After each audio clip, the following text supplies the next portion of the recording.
Hello guys, last ಕ್ಲಾಸಲ್ಲಿ ನಾವು train related ಕ್ವಶನ್ನ ನೋಡ್ತಾ ಇದ್ವಿ. ಸ್ಪೀಡ್, ಟೈಮ್, ಡಿಸ್ಟೆನ್ಸ್ ಟಾಪಿಕ್ ಮೇಲೆ ಈ ಕ್ಲಾಸಲ್ಲೂ ಕೂಡ ಲಾಸ್ಟ್ ಕ್ಲಾಸ್ನೇ ಮುಂದುವರ್ಸೋಣ. ಎಕ್ಸಾಮಲ್ಲಿ ಕೇಳಿರುವಂಥ ಪ್ರಶ್ನೆ: a train 150 metre long passes a pole in 50 second and crosses another train of the same length travelling in opposite direction in 8 second. So the speed of the second train ಅಂತ ಕೇಳಿದ್ದಾರೆ. ಯಾವುದೋ ಒಂದು train 150 metre ಉದ್ದ ಇದೆಯಂತೆ, ಒಂದು ಕಂಬ ದಾಟ್ಲಿಕ್ಕೆ ಅದು 15 second ತಗೊಳುತ್ತಂತೆ. And ಅದರ ವಿರುದ್ಧವಾಗಿ ಇನ್ನೊಂದು ಟ್ರೈನ್ ಬರ್ತಾ ಇದೆ, ಅದು ಕೂಡ ಸೇಮ್ ಲೆಂತ್. ಈ ಟ್ರೈನ್, ಮೊದಲನೇ ಟ್ರೈನ್ ಏನಿದೆ ಅಷ್ಟೇ ಲೆಂತ್ ಇದೆಯಂತೆ, ಬಟ್ ಅದರ ವಿರುದ್ಧ ಬರ್ತಾ ಇದೆ. ಆ ವಿರುದ್ಧದ ಟ್ರೈನ್ ನ ಕ್ರಾಸ್ ಮಾಡ್ಲಿಕ್ಕೆ 8 ಸೆಕೆಂಡ್ ಟೈಮ್ ತಗೊಳುತ್ತೆ. ಆದ್ರೆ ಬಟ್ ವಿರುದ್ಧವಾಗಿ ಬರ್ತಾ ಇದೆಯಲ್ಲ, ಆ ಟ್ರೈನಿನ ಸ್ಪೀಡ್ ಏನು ಅಂತ ಕೇಳಿದ್ದಾರೆ. ಈ ತರ ಇದ್ದಾಗ ನಾವು ಯಾವ ತರ ಅಪ್ರೋಚ್ ಮಾಡೋದು ಅಂತ ಹೇಳ್ತೀನಿ ನೋಡಿ. ಫಸ್ಟ್ ನಮ್ಗೆ ಏನ್ ಡಾಟಾ ಕೇಳಿದರೆ, ಮೊದಲನೇ ಟ್ರೈನ್ ಡಾಟಾ ಕೊಟ್ಟಿದ್ದಾರೆ. 150 ಮೀಟರ್ ಲಾಂಗ್ ಅಂತ ಇದೆ. ಸೊ ಡಿಸ್ಟೆನ್ಸ್ ಏನಾಯ್ತು? 150 ಮೀಟರ್. ಡಿಸ್ಟೆನ್ಸ್ ಅಂದ್ರೆ ಲೆಂತ್ ಆಫ್ ದ ಟ್ರೈನ್ ಅಲ್ವಾ? So length of the train 150 metre. Next time ಏನ್ ಕೇಳಿದ್ದಾರೆ? ಈ 15 ಸೆಕೆಂಡ್. ಸೊ ಎಷ್ಟು? 15 ಸೆಕೆಂಡ್. ಇವೆರಡರಲ್ಲಿ ನಾವು ಏನ್ ಕಂಡು ಹಿಡ್ಕೋಬಹುದು? ಸ್ಪೀಡ್ ಕಂಡು ಹಿಡ್ಕೋಬಹುದಲ್ವಾ? ಸ್ಪೀಡ್ ಫಾರ್ಮುಲಾ ಏನು? ಡಿಸ್ಟೆನ್ಸ್ ಬೈ ಟೈಮ್ ತಾನೆ. ಸೊ ಡಿಸ್ಟೆನ್ಸ್ ಎಷ್ಟಿದೆ? 150 ಮೀಟರ್. Time 15 second. ಸೊ ಇದರಲ್ಲಿ 10 ಮೀಟರ್ ಪರ್ ಸೆಕೆಂಡ್. ಸೊ ಮೊದಲನೇ train 10 metre per second speed ಅಲ್ಲಿ ಹೋಗ್ತಾ ಇದೆಯಂತೆ. ಬಟ್ ಅವ್ರು ಏನ್ ಕೇಳಿರೋದು? Speed of the second train ಕಂಡಿಬೇಕು. ಎರಡನೇ ಟ್ರೈನಿನ ವೇಗನ ನಾವು ಕಂಡುಹಿಡಿಬೇಕು. ಸೊ ನೋಡಿ, ನೆಕ್ಸ್ಟ್ ಪಾರ್ಟ್ ಏನ್ ಮಾಡ್ಕೊಳ್ಳೋದು ಅಂದ್ರೆ, ನೋಡಿ ಫ್ರೆಂಡ್ಸ್, ನೆಕ್ಸ್ಟ್ ಈಗ ನಮ್ಗೆ ಪಾರ್ಟ್ 2 ಬೇಕಲ್ವಾ? ಈಗ ನೋಡಿ, ಇದೊಂದು ಟ್ರೈನ್ ಅನ್ಕೊಳ್ಳೋಣ, ಇದೊಂದು ಟ್ರೈನ್ ಅನ್ಕೊಳ್ಳೋಣ, ಸರಿನಾ? ಈ ಟ್ರೈನ್ ನ ವಿರುದ್ಧವಾಗಿ ಬರ್ತಾ ಇದೆ ಅಲ್ವಾ? ಕ್ರಾಸ್ ಆಗ್ಲಿಕ್ಕೆ ಎಷ್ಟು ಟೈಮ್ ತಗೊಳುತ್ತೆ ಅಂದ್ರೆ 8 ಸೆಕೆಂಡ್ ತಗೊಳುತ್ತಂತೆ. ಸೊ 8 ಸೆಕೆಂಡ್ ತಗೊಳುತ್ತೆ ಅಂದ್ರೆ ನಮ್ಗೆ ಇಲ್ಲಿ ಡಿಸ್ಟೆನ್ಸ್ ಗೊತ್ತಾಗುತ್ತೆ. ಡಿಸ್ಟೆನ್ಸ್ ಎಷ್ಟಿದೆ ಇದ್ರದ್ದು? 150 ಮೀಟರ್ ಅಲ್ವಾ? ಸೇಮ್ ಎರಡನೇ ಟ್ರೈನ್ ಕೂಡ 150 ಮೀಟರ್ ಲೆಂತ್ ಇದೆ. ಸೊ ಡಿಸ್ಟೆನ್ಸ್ ಎಷ್ಟಾಯ್ತು? 300 ಮೀಟರ್ ಆಯ್ತು. 300 ಮೀಟರ್ ಅಲ್ವಾ? ಲೆಂತ್ ಆಫ್ ದ ಟ್ರೈನ್ ಎರಡರ ವಿರುದ್ಧ ಎಷ್ಟಾಯ್ತು? 300 ಮೀಟರ್. ಓಕೆನಾ? ಸ್ಪೀಡ್ ಇಲ್ಲಿ ಏನು? ಇಲ್ಲಿ ರಿಲೇಟೆಡ್ ಸ್ಪೀಡ್ ಬರುತ್ತೆ. ರಿಲೇಟೆಡ್ ಸ್ಪೀಡ್ ಏನಾಗಿರುತ್ತೆ? ಆಪೋಸಿಟ್ ಡೈರೆಕ್ಷನ್ ಅಂತಾನೆ. ಆಪೋಸಿಟ್ ಡೈರೆಕ್ಷನ್ ಅಂದ್ರೆ ನಾವು ರಿಲೇಟಿವ್ ಸ್ಪೀಡ್ ನ ಆಡ್ ಮಾಡಬೇಕು, ಸರಿನಾ? ಇದು important friend. Relative speed same direction ಅಲ್ಲಿ ಹೋಗ್ತಾ ಇದ್ರೆ ಮೈನಸ್ ಮಾಡ್ತೀವಿ, ಆಪೋಸಿಟ್ ಡೈರೆಕ್ಷನ್ ಬರ್ತೀವಿ, ರಿಲೇಟಿವ್ ಸ್ಪೀಡ್ ಆಡ್ ಮಾಡ್ತೀವಿ. ಸೊ ನೋಡಿ, ನೆಕ್ಸ್ಟ್ ಈಗ ಏನ್ ಬರ್ಕೋತೀವಿ? ರಿಲೇಟಿವ್ ಸ್ಪೀಡ್ ಏನಾಗುತ್ತೆ? ಸ್ಪೀಡ್ ಮೊದಲನೇ ಟ್ರೈನ್ ಎಷ್ಟಿದೆ? 10 ಇದೆ. ಆಡ್ ಮಾಡ್ತೀವಿ, ರಿಲೇಟಿವ್ ಸ್ಪೀಡ್ ಆಪೋಸಿಟ್ ಇರೋದ್ರಿಂದ. ಎರಡನೇ ಟ್ರೈನ್ ಸ್ಪೀಡ್ ಗೊತ್ತಿಲ್ಲ, ಅದನ್ನ ಎಕ್ಸ್ ಅಂತ ಹಾಕೋತೀವಿ. ನೆಕ್ಸ್ಟ್ ಡಿಸ್ಟೆನ್ಸ್ ಎಷ್ಟಿದೆ?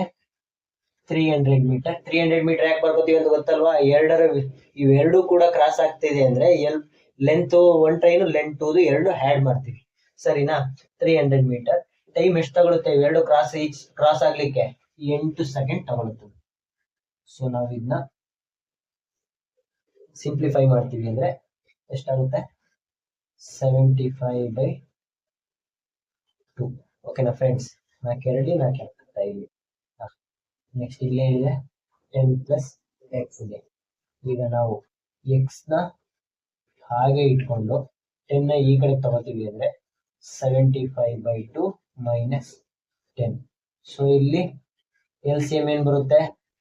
2 ಬಂತು ಎಲ್ ಸಿ ಎಂ. ನೆಕ್ಸ್ಟ್ ಇಲ್ಲಿ 1 ಇದೆ ಅನ್ಕೊಳ್ಳೋಣ. 2 ಎಲ್ ಸಿ ಎಂ ಆಯ್ತು. 75 1 75. 75 ಅಂದ್ರೆ 75, 12 20. ಸೊ 75ರಲ್ಲಿ 20 ಹೋದ್ರೆ 55/2 ಅಲ್ವಾ? ಸೆಕೆಂಡ್ ಟ್ರೈನ್ ಸ್ಪೀಡ್ ಎಷ್ಟು? 55/2 ಮೀಟರ್ ಪರ್ ಸೆಕೆಂಡ್. ಬಟ್ ನಮಗೆ ಕೇಳಿರೋದೇನು? Kilometre per hour. Last class ಅಲ್ಲಿ ಹೇಳಿದೆ, ಮೀಟರ್ ಪರ್ ಸೆಕೆಂಡ್ ಇಂದ ಕಿಲೋಮೀಟರ್ ಪರ್ ಅವರ್ಗೆ ಕನ್ವರ್ಟ್ ಮಾಡಬೇಕು ಅಂದ್ರೆ ನಾವು ಏನ್ ಮಾಡ್ತೀವಿ? ಕಿಲೋಮೀಟರ್ ದೊಡ್ಡದು, ಸೊ 18/5 ನ ಮಲ್ಟಿಪ್ಲೈ ಮಾಡ್ತೀವಿ. ಸೊ ನೋಡಿ, 55/2 ಇಂಟು 18/5 ಮಲ್ಟಿಪ್ಲೈ ಮಾಡಿದ್ರಿ ಅಲ್ವಾ? 5 1s 5 11s. So 2 1s 2 9s. So answer ಏನು? 11 into 9 99 kilometre per hour. So space ಜಾಗ ಜಾಸ್ತಿ ಇಲ್ದೇ ಇರೋ ಕಾರಣ ಇಲ್ಲಿದೆ ನೋಡಿ friends, 99 kilometre per hour. Sorry guys, space ಇದ್ದಿರೋ ಕಾರಣ ಕಾಣಿಸ್ತಾ ಇಲ್ಲ. So 11 into 9 99 kilometre per hour. So answer is 99 kilometre per hour. I hope ಅರ್ಥ ಆಗಿದೆ ಅನ್ಕೊಂಡಿದ್ದೀನಿ. ನೋಡಿ, 150 ಮೀಟರ್ 150 ಮೀಟರ್ ಉದ್ದ ಇರುವಂತ ಒಂದು ಟ್ರೈನು ಒಂದು ಕಂಬನ ದಾಟ್ಲಿಕ್ಕೆ 15 ಸೆಕೆಂಡ್ ತಗೊಳುತ್ತಂತೆ. ಸೇಮ್ ಲೆಂತ್ ಇರುವಂತ ಇನ್ನೊಂದು ಟ್ರೈನು, ಮೊದಲನೇ ಟ್ರೈನ್ ವಿರುದ್ಧವಾಗಿ ಬರ್ತಾ ಇತ್ತಂತೆ, ಸರಿನಾ? ಆ ವಿರುದ್ಧವಾಗಿ ಬರ್ತಾ ಇರುವಂತ ಟ್ರೈನ್ ನ ಮೊದಲನೇ ಟ್ರೈನು 8 ಸೆಕೆಂಡ್ ಅಲ್ಲಿ ದಾಟುತ್ತಂತೆ. ಸೊ ಎರಡನೇ ಟ್ರೈನಿನ ವೇಗ ಎಷ್ಟು ಅಂತ ಕೇಳಿದ್ರೆ, ನಮ್ಗೆ ಮೊದಲನೇ ಟ್ರೈನ್ದು ಸ್ಪೀಡ್ ಸಿಕ್ತು, ಲೆಂತ್ ಮತ್ತೆ ಡಿಸ್ಟೆನ್ಸ್ ಮತ್ತೆ ಟೈಮ್ ಕೊಟ್ಟಿದ್ದಾರೆ, ಸ್ಪೀಡ್ ಕಂಡು ಹಿಡ್ಕೊಂಡು. ಬಟ್ ಅವೆರಡು ಇನ್ನು ಎರಡನೇ ಟ್ರೈನ್ ಇದೆ ಅಲ್ವಾ, ಎರಡನೇ ಟ್ರೈನ್ ಲೆಂತ್ ಕೂಡ ಮೊದಲನೇ ಟ್ರೈನ್ ಲೆಂತ್ ಅಷ್ಟೇ ಇರುತ್ತಂತೆ. ಸೊ ನಮ್ಗೆ ಅವೆರಡು ಕ್ರಾಸ್ ಆಗ್ತಿದೆ ಅಂತ ಹೇಳಿದ್ರೆ ಲೆಂತ್ ನ ಯಾವತ್ತು ನಾವು ಏನ್ ಮಾಡ್ತೀವಿ, ಆಡ್ ಮಾಡ್ಕೋತೀವಿ. ಬಟ್ ರಿಲೇಟಿವ್ ಸ್ಪೀಡ್ ಹಂಗಲ್ಲ. ರಿಲೇಟಿವ್ ಸ್ಪೀಡ್ ಯಾವ ವಿರುದ್ಧವಾಗಿ ಬರ್ತಾ ಇದೆಯೋ ಇಲ್ಲ ಸೇಮ್ ಡೈರೆಕ್ಷನ್ ಅಲ್ಲಿ ಹೋಗ್ತಾ ಇದೆಯೋ ನೋಡ್ಕೋಬೇಕು. ಇಲ್ಲಿ ವಿರುದ್ಧವಾಗಿ ಬರ್ತಾ ಇರೋದ್ರಿಂದ ರಿಲೇಟಿವ್ ಸ್ಪೀಡ್ ನಾವು ಆಡ್ ಮಾಡ್ತೀವಿ. ರಿಲೇಟಿವ್ ಸ್ಪೀಡ್ ಅಂದ್ರೆ ಏನು, ಎರಡು ಟ್ರೈನ್ದು ಸ್ಪೀಡ್ ಎಷ್ಟು ಅಂತ ತಾನೆ. ಮೊದಲನೇ train speed 10 metre per second, ಎರಡನೇ ಟ್ರೈನ್ದು ನಾವು ಕಂಡುಹಿಡಿಬೇಕು. ಸೊ ಏನ್ ಬರ್ಕತೀವಿ, 10 + x, ಗೊತ್ತಿಲ್ಲ ನಮ್ಗೆ ಎರಡನೇದು ಯಾವ್ದು ಅಂತ. ಸೊ ಡಿಸ್ಟೆನ್ಸ್ ಎಷ್ಟಿದೆ, ಇವೆರಡು ಆಡ್ ಮಾಡಿದ್ರೆ 300 ಮೀಟರ್ ಇದೆ. ಎಷ್ಟು ಸೆಕೆಂಡ್ ಒಳಗೆ ಅದು ಕ್ರಾಸ್ ಆಗುತ್ತೆ ಅಂದ್ರೆ 8 ಸೆಕೆಂಡ್ ಅಲ್ಲಿ ಕ್ರಾಸ್ ಆಗುತ್ತಂತೆ. ಸೊ ನಾವು ಕ್ಯಾಲ್ಕುಲೇಷನ್ ಮಾಡಿದಾಗ ಸಿಂಪ್ಲಿಫೈ 75/2 10 + x. ನೆಕ್ಸ್ಟ್ ಎಕ್ಸ್ ನ ಇಲ್ಲೇ ಇಟ್ಕೊಂಡು 10 ನ ರೈಟ್ ಸೈಡ್ ತಗೋತೀವಿ ಈಕ್ವಲ್ಸ್ಗೆ ಅಂದ್ರೆ ಮೈನಸ್ ಆಗುತ್ತೆ, ಸರಿನಾ? -10 ಆಗುತ್ತೆ. -10 ಅಂದ್ರೆ ನಾವು ಇವೆರಡಕ್ಕೂ LCM ತಗೋತೀವಿ. LCM ತಗೊಂಡ್ರೆ 55/2 ಮೀಟರ್ ಪರ್ ಸೆಕೆಂಡ್ ಎರಡನೇ ಟ್ರೈನಿನ ವೇಗ. ಬಟ್ ನಮಗ್ ಕೇಳಿದರೆ ಅವರು kilometre per hour. Kilometre per ಅವರ್ಗೆ ಮಾಡಬೇಕು ಅಂದ್ರೆ ಏನ್ ಮಾಡಬೇಕು, ಮೀಟರ್ ಪರ್ ಇಂದ 18/5 ನ ಮಲ್ಟಿಪ್ಲೈ ಮಾಡ್ತೀವಿ ಫ್ರೆಂಡ್. 18/5 ನ ಮಲ್ಟಿಪ್ಲೈ ಮಾಡಿದ್ರೆ answer is 99 kilometre per hour. ಅರ್ಥ ಆಯ್ತಾ ಗಾಯ್ಸ್? ಮುಂದಿನ ಪ್ರಶ್ನೆ ನೋಡೋಣ. Two trains A and B, length 190 meter and 195 meter, running towards each other on parallel tracks at a speed of 50 km and 76 km per hour respectively. In how much time will they cross each other in seconds? ನೋಡಿ, ಎರಡು train A and B, ಅದರ length ಉದ್ದ 190 metre ಇದೆ, 195 metre ಇದೆ. ಅವೆರಡೂ ಕೂಡ running towards each other ಅಂದ್ರೆ opposite direction ಅಲ್ಲಿ ಬರ್ತಾ ಇದೆ, ಸರಿನಾ? ಎರಡು ಯಾವ ಡೈರೆಕ್ಷನ್ ಅಲ್ಲಿ ಬರ್ತಾ ಇದೆ, ಆಪೋಸಿಟ್ ಡೈರೆಕ್ಷನ್ ಅಲ್ಲಿ ಬರ್ತಾ ಇದೆ. At a speed of 50 kilometre per hour, 676 kilometre per hour, ಸರಿನಾ? ಅವೆರಡೂ ಕೂಡ ಆಪೋಸಿಟ್ ಡೈರೆಕ್ಷನ್ ಬರ್ತಿದ್ರೆ ಅವೆರಡರ ವೇಗ ಕೊಟ್ಟಿದ್ದಾರೆ 50 ಕಿಲೋಮೀಟರ್ ಪರ್ ಅವರ್ ಮತ್ತೆ 76 ಕಿಲೋಮೀಟರ್ ಪರ್ ಅವರ್ ಅಂತ.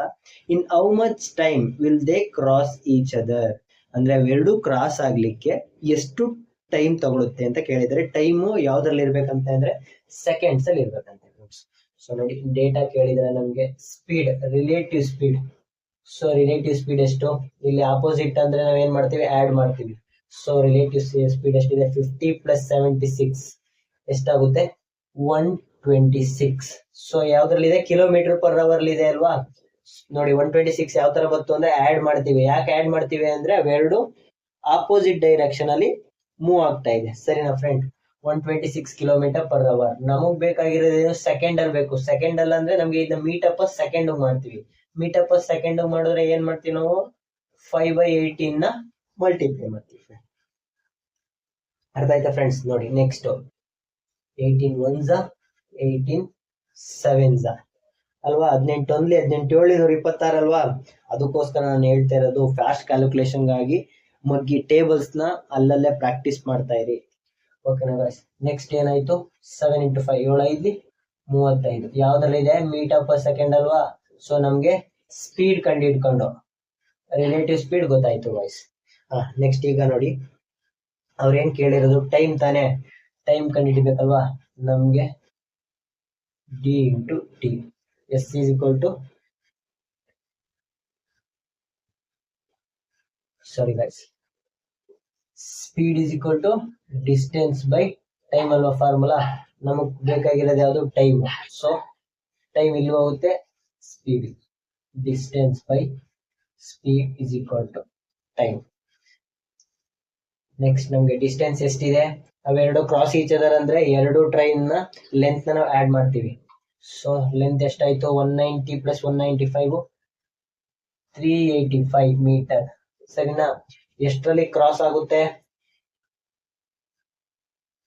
ನಾವು ಕಂಡುಹಿಡಿಬೇಕಾಗಿ ಟೈಮ್ ಅಲ್ವಾ? ಸ್ಪೀಡ್ ಯಾವುದು ರಿಲೇಟಿವ್ ಸ್ಪೀಡ್ ಕಂಡುಹಿಡಿದಲ್ವಾ? ಸೊ ಎಷ್ಟಾಯ್ತು 35 ಮೀಟರ್ ಪರ್ ಸೆಕೆಂಡ್.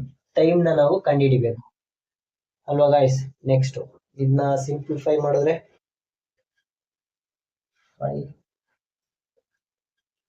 35 1 35 7ರಿಂದ ಮಾಡಿದ್ರೆ 7 5 35. ಸೊ 7 ಮಾಡಿದ್ರೆ 5 ಇಂದ ಆಗುತ್ತೆ ಅಂದ್ರೆ ಸೊ 7. ಸೊ 7/1 ಅಂದ್ರೆ 7. ಸೊ ಅವೆರಡು ಕ್ರಾಸ್ ಆಗ್ಲಿಕ್ಕೆ ಎಷ್ಟು ಟೈಮ್ ತಗೊಳುತ್ತೆ ಅಂದ್ರೆ ಕ್ಯಾಲ್ಕುಲೇಷನ್, ಅವೆರಡು ಕ್ರಾಸ್ ಆಗ್ಲಿಕ್ಕೆ ಎಷ್ಟು ಟೈಮ್ ತಗೊಳುತ್ತೆ ಅಂದ್ರೆ 5 7 35 5 7 35 30 7. ನೆಕ್ಸ್ಟ್ 7 1 7 11 7 1 7 11. ಸೊ ಆ ಎರಡು ಟ್ರೈನು ಒಂದಕ್ಕೊಂದು ಕ್ರಾಸ್ ಆಗ್ಬೇಕು ಅಂದ್ರೆ ಎಷ್ಟು ಟೈಮ್ ತಗೊಳುತ್ತೆ ಅಂದ್ರೆ ಅವೆರಡು ಕ್ರಾಸ್ ಆಗ್ಲಿಕ್ಕೆ 11 ಸೆಕೆಂಡ್. ಅರ್ಥ ಆಯ್ತಾ ಗಾಸ್? ನೋಡಿ 5ರಿಂದ ಭಾಗ ಆಗುತ್ತೆ. 5 7 35 ಆಯ್ತಲ್ವಾ? 5 77 385 ಆಯ್ತು. 7 1 7 11 77. So answer is 11 second. Example, 2 trains running in the same direction at speed of 110 km per hour and 90 km per hour crosses each other in 54 seconds. If the length of the one train is 130 meter, find the length of the second train. So ಎರಡು train ಇದೆ, ಅವೆರಡೂ train same direction ಅಲ್ಲಿ move ಆಗ್ತಾ ಇದೆಯಂತೆ. ಅದರ speed ಕೇಳಿದರೆ 110 ಇದೆಯಂತೆ, 90 kilometre per hour. ಅವೆರಡು ಸ್ಪೀಡು. ಸೊ ಅವೆರಡು ಒಂದಕ್ಕೊಂದು ಕ್ರಾಸ್ ಆಗ್ಬೇಕಾದ್ರೆ ಎಷ್ಟು ಟೈಮ್ ತಗೊಳುತ್ತೆ ಅಂದ್ರೆ 54 ಸೆಕೆಂಡ್ ಟೈಮ್ ತಗೊಳುತ್ತೆ. ಒಂದು ಟ್ರೈನ್ ಲೆಂತ್ 130 ಮೀಟರ್ ಆದ್ರೆ ಎರಡನೇ ಟ್ರೈನ್ ಲೆಂತ್ ಎಷ್ಟು ಅಂತ ಕೇಳಿದ್ದಾರೆ ಗೈಸ್. ನೋಡಿ, ರಿಲೇಟಿವ್ ಸ್ಪೀಡ್ ಏನ್ ಬರುತ್ತೆ? ಸೇಮ್ ಡೈರೆಕ್ಷನ್ ಅಂದ್ರೆ ಮೈನಸ್ ಅಲ್ವಾ? 130 ಮೈನಸ್ 90 ಅಂದ್ರೆ 20 ಕಿಲೋಮೀಟರ್ ಪರ್ ಅವರ್. ನಮಗ್ ಬೇಕಾಗಿರೋದೇನು? ಮೀಟರ್ ಅಲ್ಲಿ ಬೇಕು. ಅಂದ್ರೆ ಮೀಟರ್ ಪರ್ ಸೆಕೆಂಡ್ ನಾವು ಇದನ್ನ ಕನ್ವರ್ಟ್ ಮಾಡ್ಬೇಕು. ಮೀಟರ್ ಪರ್ ಸೆಕೆಂಡ್ ನಾವು ಕನ್ವರ್ಟ್ ಮಾಡ್ಬೇಕು ಅಂದ್ರೆ ಏನ್ ಮಾಡ್ತೀವಿ? ಇಂಟು 5/18 ಮಾಡ್ತೀವಲ್ವಾ ಗೈಸ್? ಲಾಸ್ಟ್ ಕ್ಲಾಸ್ ಅಲ್ಲಿ ಹೇಳ್ಕೊಟ್ಟಿದೆ, 5/18 ಮಾಡ್ತೀವಿ. ಸೊ ಇದನ್ನ ನಾವು ಸಿಂಪ್ಲಿಫೈ ಮಾಡಿದ್ರೆ 2 10s 2 9. So 50/9 metre per second. ಸರಿ, ನಾ ರಿಲೇಟಿವ್ ಸ್ಪೀಡ್ ಗೊತ್ತಾಯ್ತು, ಅವೆರಡು ಟ್ರೈನ್ ರಿಲೇಟಿವ್ ಸ್ಪೀಡ್. ನಮಗ್ ಬೇಕಾಗಿರೋದು ಲೆಂತ್ ಅಂದ್ರೆ ಡಿಸ್ಟೆನ್ಸ್ ಅಲ್ವಾ ತಾನೇ ಬೇಕಾಗಿರೋದು. ಸೊ ಡಿಸ್ಟೆನ್ಸ್ ಅಂದ್ರೆ ಏನು? Formula speed into time.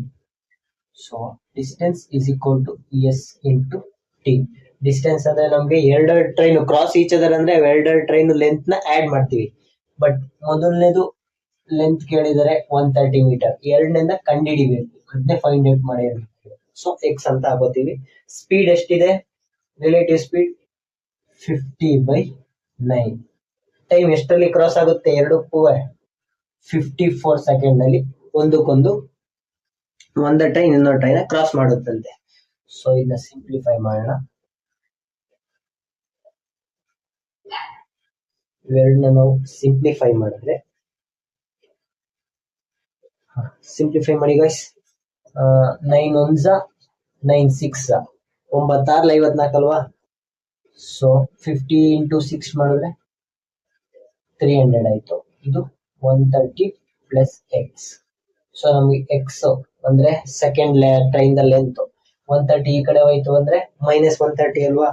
So minus 130 ಮಾಡಿದ್ರೆ 300 ಅಲ್ಲಿ 130 ಹೋಯ್ತು ಅಂದ್ರೆ 170 ಮೀಟರ್. ಸೊ ಎರಡನೇ ಟ್ರೈನಿನ ಉದ್ದ ಎಷ್ಟಿದೆ ಅಂದ್ರೆ 170 ಮೀಟರ್. ಅರ್ಥ ಆಯ್ತಾ ಗಾಯ್ಸ್? ಮುಂದಿನ ಪ್ರಶ್ನೆ ನೋಡೋಣ guys. 2 trains of same length are running parallel tracks in same direction with the speed of 60 km and 90 km per hour respectively. The latter completely cross the former in 30 seconds. So the length of the each train meter ಅಂದ್ರೆ ಎರಡು train ಇದೆಯಂತೆ, ಅವೆರಡು train same direction move ಆಗ್ತಾ ಇದೆಯೇ, ಅದರ speed 60 km/h 90 km/h ಇದೆ. ಒಬ್ಬ ಫಾರ್ಮರ್ನ full ಒಂದು ಎರಡು ಟ್ರೈನ್ ಕಂಪ್ಲೀಟ್ಲಿ ಫುಲ್ ಕ್ರಾಸ್ ಮಾಡ್ಲಿಕ್ಕೆ, ಅಂದ್ರೆ ಒಬ್ಬ ಫಾರ್ಮರ್ ನಿಂತಿದ್ದಾನೆ ಅಂತ ಅನ್ಕೊಂಡ್ರೆ ಮೊದಲನೇದು ಇಂಜಿನ್ ಇಂದ ಎಂಡ್ ಬೋಗಿ ತನಕ ಕ್ರಾಸ್ ಮಾಡ್ಲಿಕ್ಕೆ ಅವನ್ನ 30 ಸೆಕೆಂಡ್ ತಗೊಳುತ್ತಂತೆ guys. So length of the train, ಅದರ ಉದ್ದ, ಎರಡು ಟ್ರೈನ್ ಉದ್ದ ಕಂಡುಹಿಡಿಯಿರಿ ಅಂತ ಕೇಳಿದೆ. ಸೊ ನಮ್ಗೆ ಇಲ್ಲಿ ಏನ್ ಕೇಳಿದ್ದಾರೆ, length of the train means distance ಅಲ್ವಾ, D1 D2. D1 ಅಂದ್ರೆ ಮೊದಲನೇ ಟ್ರೈನ್ ಡಿಸ್ಟೆನ್ಸ್, D2 ಅಂದ್ರೆ ಎರಡನೇ ಟ್ರೈನ್ ಡಿಸ್ಟೆನ್ಸ್ ಅಂದ್ರೆ ಲೆಂತ್ ಅಂತ, ಸರಿನಾ. D is equal to next ನಮ್ಗೆ ಏನ್ ಸೇಮ್ ಡೈರೆಕ್ಷನ್ ರಿಲೇಟಿವ್ ಸ್ಪೀಡ್ ಏನಾಗುತ್ತೆ, ಸೇಮ್ ಡೈರೆಕ್ಷನ್ ಇದ್ರೆ ಮೈನಸ್. ಸೊ 60 - 90 ಅಂದ್ರೆ ಎಷ್ಟು, 30 ಅಲ್ವಾ, 30 km/h ಇದೆ ಗಾಯ್ಸ್. km/h ನಾವು ಏನ್ ಮಾಡ್ಬೇಕು, ಮೀಟರ್ ಪರ್ ಸೆಕೆಂಡ್, ಯಾಕೆ ಅಂದ್ರೆ ನಮ್ಗೆ ಮೀಟರ್ ಅಂತಾನೆ ಬೇಕಾಗಿರೋದು. ಮೀಟರ್ ಅಂದ್ರೆ 5/18 ಮಾಡ್ತೀವಿ. ಸೊ ಇಂಟು ಟೈಮ್ ಫಾರ್ಮರ್ ನ ಕ್ರಾಸ್ ಮಾಡ್ಲಿಕ್ಕೆ ಎಷ್ಟು ಟೈಮ್ ತಗೊಳುತ್ತಂತೆ, 30 ಅಲ್ವಾ. ಸೊ ನೋಡಿ, distance is equal to speed into time formula, ಸರಿನಾ. ಇದನ್ನ ಸಾಲ್ವ್ ಮಾಡಿ, 3×6 = 18, 3×15. ಸೊ 6×1 = 6×5. ಸೊ 15×5 = 75. ಎಷ್ಟಾಗುತ್ತೆ ಗೈಸ್, 75. ಸಿಂಪ್ಲಿಫೈ ಮಾಡಿ ಗೈಸ್. 3 3 6 18, 3 1 0. ಸಾರಿ, 5 30 ಆಯಿತು. So 5 5 25 into 10 250. ಈ 250 ಯಾವುದು, D1 + D2 ಎರಡರ ಟ್ರೈನಿನ ಉದ್ದ ಎಷ್ಟು, ಟೋಟಲ್ 250. ಅವ್ರು ಕೇಳಿದ length of the each train ಅಂದ್ರೆ ಅವೆರಡು ಸೇಮ್ ಲೆಂತ್ ಅಲ್ವಾ, 125 ಮೀಟರ್ 125 ಮೀಟರ್.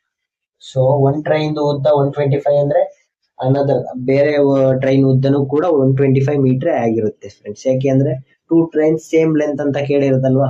ಸೊ ಅವೆರಡರದ್ದು ಟೋಟಲ್ ಕೇಳಿದ್ರೆ 250 ಮೀಟರ್ ಅನ್ಬೋದು. ಬಟ್ ಅವ್ರು ಕೇಳಿರೋದು ಈಚ್ ಟ್ರೈನ್ ಲೆಂತ್ ಅಂತ 125 ಮೀಟರ್. ಅರ್ಥ ಆಯ್ತಾ ಗಾಯ್ಸ್.